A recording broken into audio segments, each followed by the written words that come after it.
once again. This is session 4, part 3. It's a long one. Don't even say that's what she said. But that's a long one. I have my guest, Robin Dalen, back with us. Hopefully you tuned in for the first couple of parts, but hopefully this is the last one. It's a long topic. It's so much to talk about. We left off with a question from Siobhan from Baltimore saying, why do men cheat or leave a good woman for a bad woman? We basically came to the conclusion that some men just like to be players just cause they like the drama. I think some men just probably aren't ready to commit. Some men may feel like it's too good to be true, and they're just like, I think some people, when they have a good thing and they're scared, then they kind of back away. Like, this is too good to be true. And maybe that's why they step out. But we'll move on to the next question.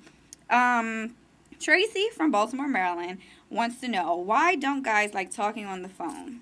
And this seems like universal. Well, no, I can't say. I won't generalize at all because it's not true. But a lot of guys.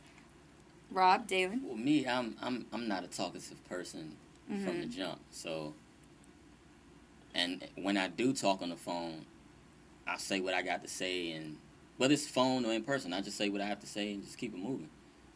I definitely don't like the awkward silence after a question or a statement or what have you. But So what about in person? Do you feel like it's different talking in person? I think in person, if you're talking in person, then there's a lot more substance, or there's a lot more ground that can be covered.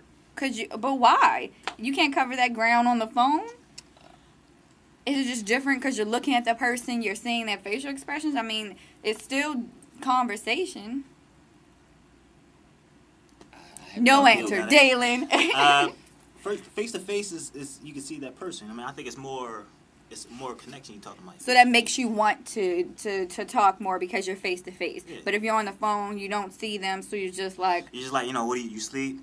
No, what are you doing? Watching TV? It's like, I don't know. And the pregnant pause. Me, I don't like that much silence. I always gotta have something going on, like some music playing or something like that. So you got ADD. No, I don't have No, that's not what it is. Okay. Another question Tracy had. Why haven't guys learned by now that if they keep their woman happy, they will be happy?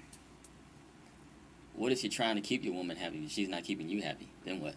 Well, I mean, then that's a different side. But what if she is keeping you happy, but you're just like something like back to the dishes thing. If a woman says, can you wash the dishes? You don't do it for like a day. And she asks you again. You're acting like she's nagging you. But if you just do it, you won't have to hear it. That's what I want to know. If you just do it, you won't have to hear her mouth. See, the problem is a lot of guys like to do stuff we like to do it on our time. Okay? We'll get to it. The problem is that a lot of times we don't fit. We don't do the actions, or we don't do the deed on your time schedule. And but days without washing dishes, though? I wouldn't go days. I don't do that. I'm just saying. For like an hour. Okay. Well, see, that's not bad. That's not bad. But I know some people, it may take them days to do stuff. Or you got to keep reminding them because they'll forget. So I guess it just depends on the person. And it depends on the person that they're organizing. I think a lot of times if it's something really important, you don't write it down, something like that, it might slip your mind. Yeah. Okay. We're going to move on. Ari from Baltimore, Maryland wants to know, why are men so intimidated by a successful woman?